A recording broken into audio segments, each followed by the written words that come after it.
بسم اللہ الرحمن الرحیم۔ السلام علیکم ورحمۃ اللہ۔ ہم پر اللہ تعالیٰ کا بہت بڑا احسان ہے کہ اس نے ہمیں مسلمان بنایا، نبی اکرم صلی اللہ علیہ وسلم کی امت میں پیدا فرمایا اور اپنی عبادت اور اطاعت کی توفیق عطا فرمائی۔ اللہ تعالیٰ نے جو یہ دولت ہمیں دی ہے نا، یہ دنیا جہان کی تمام دولتوں سے بڑھ کر ہے۔ اس دولت کا نا کوئی مقابلہ نہیں کر سکتا۔ یہ سعادت جو ہمیں نصیب ہوئی ہے دارین کی تمام سعادتوں سے بڑھ کر ہے، لیکن ہمیں یہ دیکھنا ہے کہ ہماری عبادتوں اور ہمارے اعمال قبول ہو رہے ہیں کہ نہیں ہو رہے ہیں۔ اللہ تعالیٰ کے حضور ہم نماز پڑھ رہے ہیں، قرآن پڑھ رہے ہیں، عبادت کر رہے ہیں، کیا اس میں اخلاص ہے یا نہیں ہے؟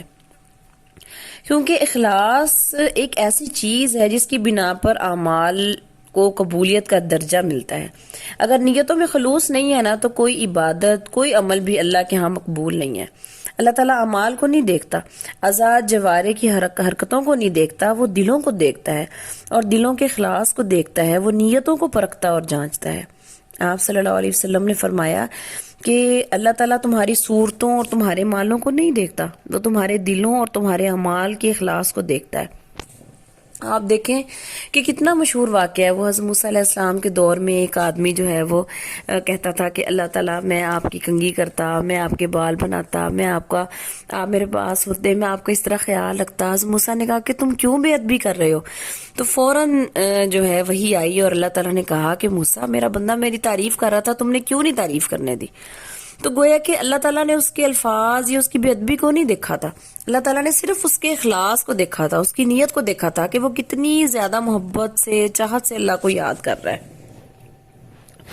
تو اللہ تعالیٰ خود قرآن پاک میں بھی کہتے ہیں کہ اللہ تعالیٰ کو ان کی قربانیوں کے نہ گوشت پہنچتے ہیں نہ خون، اس کو تو صرف تمہارے دلوں کی نیت پہنچتی ہے۔ ہمارے اعمال کا دار و مدار نیتوں پر ہے، اور ہم سب کو ہمارے جو اعمال کا ثواب ہے وہ ہماری نیتوں کے اعتبار سے ہی ملتا ہے۔ اگر ہماری نیتوں میں خلوص ہوگا تو ہم اجر و ثواب کے مستحق ہوں گے، ورنہ ہمارا وہی عمل ہمارے لیے وبال جان بن جائے گا۔ آپ صلی اللہ علیہ وسلم کے دور میں ایک شخص نے ایک عورت سے منگنی کر رکھی تھی، اور اس عورت نے یہ شرط لگائی تھی کہ تم سے شادی اس صورت میں ہو سکتی ہے کہ تم ہجرت کر کے مدینہ آ جاؤ۔ اس شخص نے محض شادی کی خاطر ہجرت کی، تو آپ سے صحابہ نے دریافت کیا کہ اس شخص کو ہجرت کا ثواب ملے گا؟ آپ نے فرمایا انما الاعمال بالنیات، یعنی یہ حدیث جو ہے وہ تمام مسلم میں، بخاری میں سب سے پہلے آتی ہے کہ اعمال کا دار و مدار نیتوں پر ہے۔ وَإِنَّمَا لِكُلِّ امْرِئٍ مَّا نَوَىٰ فَمَنْ كَانَتْ هِجْرَتُهُ إِلَى اللَّهِ وَرَسُولِهِ فَهِجْرَتُهُ إِلَى اللَّهِ وَرَسُولِهِ وَمَنْ كَانَتْ هِجْرَتُهُ إِلَىٰ دُنْيَا يُصِيبُهَا أَوْ امْرَأَةٍ يَتَزَوَّجُهَا فَهِجْرَتُهُ إِلَىٰ مَا هَاجَرَ إِلَيْهِ،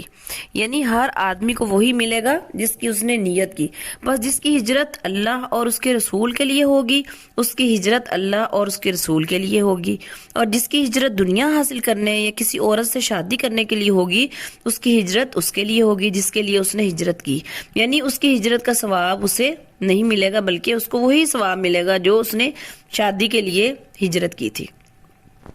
تو آپ صلی اللہ علیہ وسلم کے اس ارشاد کے بعد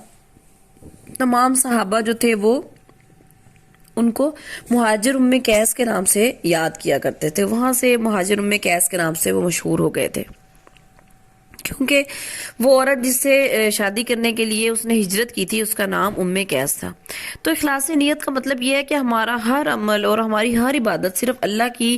خوشنودی کے لیے، اللہ کی رضا جوئی کے لیے ہے، کسی اور کی رضا مقصود نہیں ہے، اور اس میں ریاکاری اور دکھاوا بھی نہ ہو۔ اللہ تعالیٰ فرماتے ہیں کہ جو دنیا میں اپنے اعمال لوگوں کو بتاتا پھرے اور قیامت کے دن کیا ہوگا، اللہ تعالیٰ اس کے عیوب کو لوگوں کے سامنے بتائیں گے، صرف کیوں؟ اس کی ریاکاری کی وجہ سے۔ ریاکاری اور دکھاوا یہ بڑی بری چیز ہے اور اس کا انجام بھی بہت خوفناک ہے۔ آپ صلی اللہ علیہ وسلم کی ایک بڑی مشہور حدیث ہے، فرماتے ہیں کہ قیامت کے دن 3 شخص اللہ کے سامنے لائے جائیں گے، ایک شہید ہے، دوسرا عالم ہے، تیسرا مالدار ہے۔ سب سے پہلے اللہ تعالیٰ شہید کو اپنی نعمتوں کے بارے میں کہیں گے کہ تمہیں میری نعمتیں یاد ہیں، وہ نعمتوں کا اقرار کرے گا۔ پھر اللہ تعالیٰ کہیں گے تم نے میری نعمتوں کا حق نہیں ادا کیا، وہ کہے گا اے باری تعالیٰ میں نے تیری راہ میں جہاد کیا ہے، یہاں تک کہ میں شہید ہو گیا۔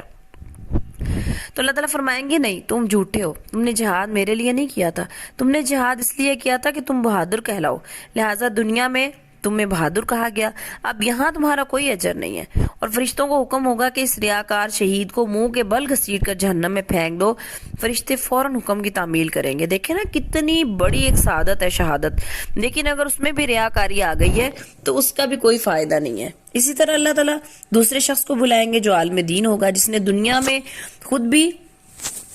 دین کا علم سیکھا ہوگا، دوسروں کو سکھایا ہوگا، جس نے خود بھی قرآن کو پڑھا ہوگا، دوسروں کو پڑھایا ہوگا، اور اللہ تعالیٰ صرف اس لیے کہ مجھے لوگ یہ کہیں کہ بڑا دیندار ہے، بڑا ہی قرآن پڑھنے والا ہے، تو جب وہ اللہ کے حضور جائے گا تو اللہ تعالیٰ اس سے کہیں گے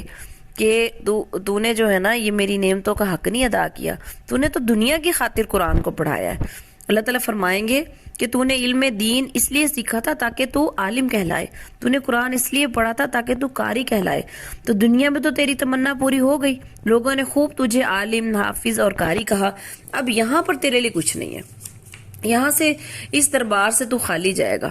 اور پھر اس کو بھی منہ کے بل گھسیٹ کر جہنم میں ڈال دیا جائے گا۔ پھر تیسرا شخص بلایا جائے گا جسے اللہ تعالیٰ نے مال سے نوازا ہوگا، ہر قسم کی راحتیں عطا کی ہوں گی، اسے بھی اللہ تعالیٰ اپنی نعمتیں یاد دلائیں گے، وہ بھی ان نعمتوں کا اقرار کرے گا۔ پھر اللہ تعالیٰ فرمائیں گے کہ تو نے ان نعمتوں کا شکریہ نہیں ادا کیا۔ وہ جواب دے گا میں نے ایسی کوئی جگہ نہیں چھوڑی جہاں مال خرچ کرنا تجھے پسند ہو، مگر میں نے تیری رضا کے لیے وہاں ضرور خرچ کیا۔ تو اللہ تعالیٰ فرمائیں گے تو جھوٹا ہے، تو نے مال اس لیے نہیں خرچ کیا تھا تاکہ لوگ کہ تو میری رضا کے لیے خرچ کرے، تو نے اس لیے مال خرچ کیا تھا تاکہ لوگ تجھے یہ کہیں کہ بڑا سخی ہے، تو دنیا میں تو تیری تمنا پوری ہو گئی، تجھے سخی کہا گیا، اب یہاں تیرے لیے کچھ نہیں ہے۔ اس کے بعد فرشتوں کو حکم دیا جائے گا کہ اس کو بھی منہ کے بل گھسیٹ کر جہنم میں جھونک دو۔ تو سوچئے یہ ریاکاری کی وجہ سے کتنی سخت وعید ہے کہ بدن کے رونگٹے کھڑے ہو جاتے ہیں، کہ آپ یہ دیکھیں کہ ایک شہید ہے، ایک عالم دین ہے، ایک سخی ہے، کتنا اللہ تعالیٰ کو محبوب ہے، کتنا اللہ تعالیٰ کو پسند ہے، اور وہ یہ کام بھی کر رہا ہے، لیکن اگر اس میں ریاکاری کا شائبہ ہے تو اللہ تعالیٰ کو وہ بالکل پسند نہیں ہے، اس کو کوئی اجر نہیں ملے گا۔ دنیا تو اس کو شہید کہے گی، دنیا تو اس کو عالم کہے گی، دنیا تو اس کو سخی کہے گی، لیکن اللہ کے حضور اس کا کوئی درجہ نہیں ہے۔ تو اس لیے ہمیں کیا ہے، اپنی باتوں کو چھپائیں اور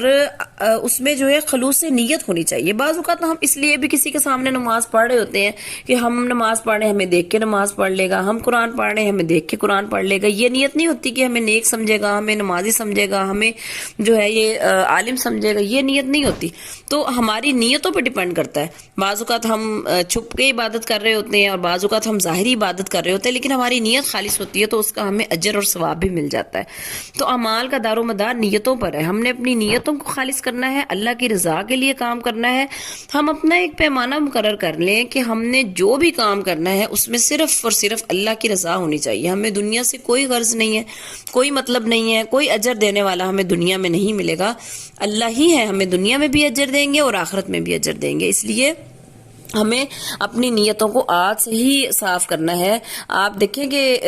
ایک دفعہ ایک صحابی نے جو ہے اپنے گھر میں الماری بنائی تو روشن دان بنایا، تو ہمارے نبی نے کہا یہ روشن دان کس لیے بنایا ہے؟ تو کہنے لگے کہ یہ روشن دان میں نے اس لیے بنایا ہے تاکہ ہوا کی کراسنگ ہو۔ آپ نے فرمایا اگر تم یہ نیت کر لیتے کہ یہاں سے اذان کی آواز آئے تو تمہیں دونوں چیزوں کا ثواب ملتا۔ اسی طرح ایک آدمی جا رہا تھا تو اس نے کہا کہ اے اللہ کاش یہ جو ریت پڑی ہوئی ہے نا، اگر یہ ساری آٹا ہوتی تو میں نا اس کو ساری کی ساری کو تقسیم کر دیتا۔ تو اللہ تعالیٰ نے فرشتوں کو فوراً حکم دیا کہ تم اس ساری ریت کو آٹا بنا کے اور اس کے بعد یہ تقسیم کرنے کے بعد جو ثواب ملتا ہے وہ اس کے کھاتے میں لکھ دو۔ یعنی اللہ تعالیٰ نے ہمیں جو اجر دینا ہے، جو ثواب دینا ہے، وہ ہماری نیتوں کی وجہ سے دینا ہے۔ اور آپ یقین کریں اگر ہماری نیت صاف ہے نا تو کبھی نہ کبھی اللہ تعالیٰ جو ہے وہ ہم پہ اپنا کرم کر دیتے ہیں، اپنا فضل کر دیتے ہیں۔ تو آج سے ہی ہم نے اپنی نیتوں کو خالص کرنا ہے اور اللہ کی رضا کے لیے ہی ہر کام کرنا ہے۔ انشاءاللہ ہم جو ہے وہ اپنی نیتوں کو خالص کریں گے اور اللہ کی رضا کے لیے ہی سب کچھ کریں گے۔